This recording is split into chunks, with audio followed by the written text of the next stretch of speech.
Hi everyone, I'm Olivia Thompson. That chaotic scene? That was my wedding day. Buckle up while I tell you the whole story. At 28, I'm a marketing executive who was over the moon about marrying James, my software engineer boyfriend of 5 years. We were crazy in love. But there was one small problem: his family.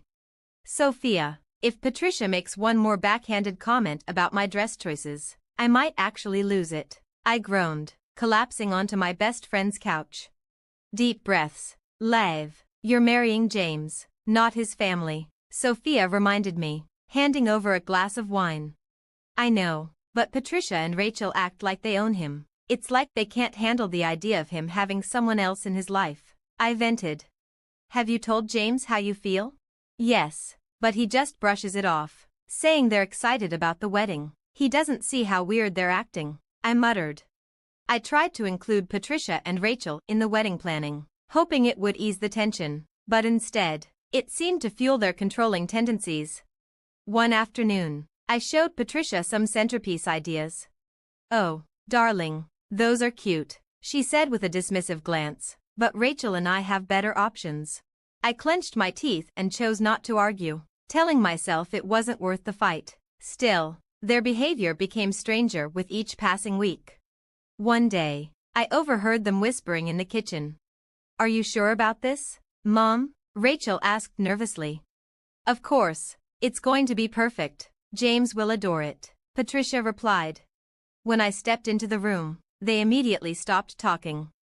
Oh, Olivia, we were just discussing cake flavors, Patricia said with an overly sweet smile. I played along but couldn't shake the uneasy feeling. Later that evening, I brought it up to James. James, I think your mom and sister are planning something. They're acting so secretive, I said. He just laughed. They're probably organizing a surprise for the wedding. Don't overthink it. I wanted to believe him, but my gut told me something wasn't right. As the wedding day approached, Patricia and Rachel's behavior only became more suspicious. They canceled meetings, made vague excuses, and kept assuring me everything was under control. The night before the wedding, Sophia stayed over to keep me company. I can't believe I'm getting married tomorrow, I said, equal parts excited and nervous. Sophia squeezed my hand. You're going to be amazing. Don't let their antics ruin your big day. You're right. This is about me and James, I said, trying to convince myself. When I woke up the next morning, butterflies filled my stomach. This was the day I'd dreamed of, becoming Mrs. Carter. Sophia burst into the room, already dressed in her maid of honor gown. Rise and shine, Liv, it's your big day, she cheered. I smiled, trying to focus on the excitement, but as I got ready, I couldn't stop wondering what Patricia and Rachel were up to. When the ceremony began, I felt a surge of emotion seeing James waiting for me at the altar, but as I walked down the aisle, my smile froze. There they were, Patricia and Rachel, standing near James, both in white gowns that closely resembled my wedding dress. Whispers rippled through the crowd, and I felt the blood drain from my face. James looked horrified, but before I could process what was happening, the minister began the ceremony. At the reception, I pulled James aside. Did you know about this? I asked, my voice tight with anger. No, Lev, I swear I had no idea, he stammered. Before I could respond, Patricia's voice rang out. Wasn't it wonderful? James wanted us to feel special too, she declared, beaming. Isn't it great, Olivia? We're practically sisters now, Rachel chimed in smugly. I looked at James, desperate for him to defend me, but he just stood there, speechless. Sophia appeared at my side and guided me outside for some air. How could they do this? And how could James let it happen? I cried. We'll figure it out, Sophia assured me. Just then, my phone buzzed with a text from Emma. OMG, you won't believe what I overheard Patricia saying. I looked at Sophia, a fiery determination building inside me. This isn't over, I said, wiping my tears. Back at the reception, I plastered on a fake smile, determined not to let them win. Patricia and Rachel might think they've outsmarted me, but they have no idea what I'm capable of. The morning after, I confronted James in our hotel suite. James, we need to talk, now. He sighed. looking weary. Live. I'm so sorry. I didn't know what they were planning. But Patricia said you wanted. She said you wanted your favorite women in the spotlight. I shot back, my tone laced with biting sarcasm. That's ridiculous. I never said anything like that. I'm just as blindsided as you are. Though I wanted to trust him. Lingering doubt gnawed at me. Then why didn't you say something at the reception? You just stood there, doing nothing. I was stunned. I couldn't process that my own mother and sister would pull such a stunt. He replied, his face a mask of regret. Frustrated, I paced the room, my wedding gown abandoned in a heap on the floor. This isn't just about a dress, I said sharply. This is about your family constantly sabotaging us. I know, he murmured, running a hand through his hair. Look, let's call off the honeymoon. We need to focus on getting to the bottom of this. I nodded, already texting Sophia. It's time to start digging. Over the next few days, Sophia and I channeled our inner detectives, scouring social media for anything suspicious. Check this out, Sophia said one afternoon, holding up her phone. A cryptic post from Rachel caught my eye. Operation Whiteout is underway. Mom's brilliant plan is foolproof. Operation Whiteout? Are you kidding me? I snapped, my anger bubbling over. Our investigation deepened, and soon we turned our attention to James's family's business records. Something wasn't right. James, can you explain these numbers? I asked, showing him the financial statements.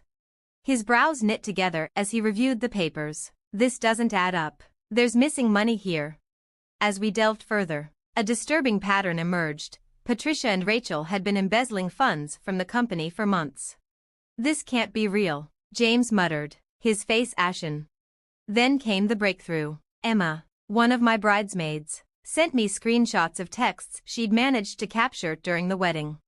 Live, you need to see these ASAP, her message read. The texts revealed everything. Patricia and Rachel's detailed plot to sabotage the wedding and drive a wedge between James and me. Patricia, when we show up in those dresses, Olivia will freak. James will finally see how unstable she is. Rachel, what if James gets mad at us? Patricia, he'll get over it. We're his real family. She's just a passing phase. I handed the phone to James, my hands trembling. She called me a phase. James. He looked devastated. I can't believe this, all of it. For a moment, we sat in silence before I spoke again. We need a plan. They can't get away with this. James nodded, his expression steely. You're right. Let's do this the smart way. We need concrete evidence of the embezzlement, I said, pacing the room. I'll contact a forensic accountant, James offered. They'll be able to trace the missing funds. I called Sophia, putting her on speaker. Soph, we're setting a trap. Can you help? Over the next hour, we crafted a strategy. The goal, confront Patricia and Rachel with undeniable proof of their schemes. We need to record them admitting their involvement, I suggested, my determination solidified. James reached for my hand. No matter what happens, we'll face it together. I squeezed his hand, nodding, always. They picked the wrong couple to mess with. As the sun set, we finalized the plan. Tomorrow, the reckoning would begin. The confrontation day arrived, and my heart raced as James and I entered his family's home. Tucked under my arm was a folder filled with damning evidence. Mom, Rachel, we need to talk, James said, his tone firm but calm. Patricia smiled sweetly. Of course, dear. What's this about? I laid the financial records on the table. Let's start with the company's missing funds. Rachel turned pale, while Patricia scoffed. I have no idea what you're accusing us of. Without a word, James played the audio recording of their wedding sabotage plans. The room went deathly quiet as their own words played back to them. Patricia's expression turned venomous as she glared at me. You sneaky little. James, are you seriously siding with her over your family? James stood firm. No, Mom, this is over. I won't tolerate it anymore. Rachel suddenly broke down, sobbing. It was all Mom's idea. She made me do it. Patricia recoiled, scandalized. How dare you turn on me, Rachel? The room erupted into chaos, with the two hurling accusations at each other, their years of deception unraveling before our eyes. James, his voice heavy with emotion, spoke at last. "I'm done. You're both out of my life." We left the house, feeling a mix of relief and sorrow. Together, we decided to start fresh in Seattle. In the months that followed, I launched my own marketing firm, while James focused on healing and reconnecting with his father, who had long been overshadowed by Patricia's dominance. One bright afternoon, James burst into our apartment, his phone in hand. "Lev, you won't believe this." He showed me the news. The family business had collapsed due to the embezzlement, and Patricia and Rachel were facing legal charges. I hugged him tightly. "How do you feel?" A bittersweet smile crossed his face. "Relieved, I think." As our first anniversary approached, we chose to renew our vows, this time surrounded by true friends and loving family. Under a floral arch in our backyard, James and I exchanged promises anew, our bond stronger than ever.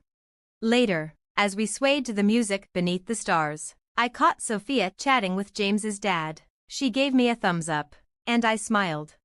We had endured the storm and emerged stronger, free of toxicity. Resting my head on James's shoulder, I knew we could handle anything the future threw our way, together. If you were in Olivia's position, would you have forgiven Patricia and Rachel? Or do you think cutting ties was the right call? Have you ever had to choose between forgiveness and protecting yourself from toxic family dynamics? Share your story in the comments below. Your experience could make a difference for someone else. Enjoyed this story? Don't forget to like and subscribe to hear more tales of resilience and triumph. Thanks for watching, and see you in the next video.